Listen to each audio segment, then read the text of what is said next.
Here we are on the Arsenal Shrug RDL machine. So what I really like about this piece of equipment is that the arms, as you can see, move fairly independently. If you need to go wider, you can bring it out. If you need to go narrower, you can bring it in. You can also adjust how these arms are hitting.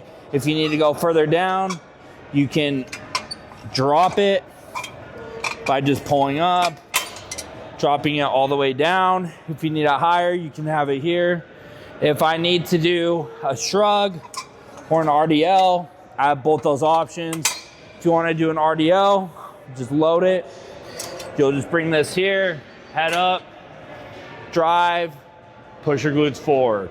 If you need to do a shrug, obviously, you can do it either pronated, neutral, supinated. And what we're going to do is we're just going to pull up, pull down, pull up, pull down. How you load this is you use this arm here. This is where you just put the weights to rack them.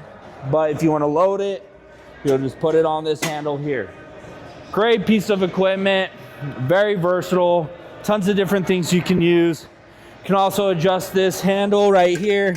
If you need to use the pad, you just pull this out. You can bring this all the way up. If you don't want to use the pad, you can bring it all the way down. Great piece of equipment.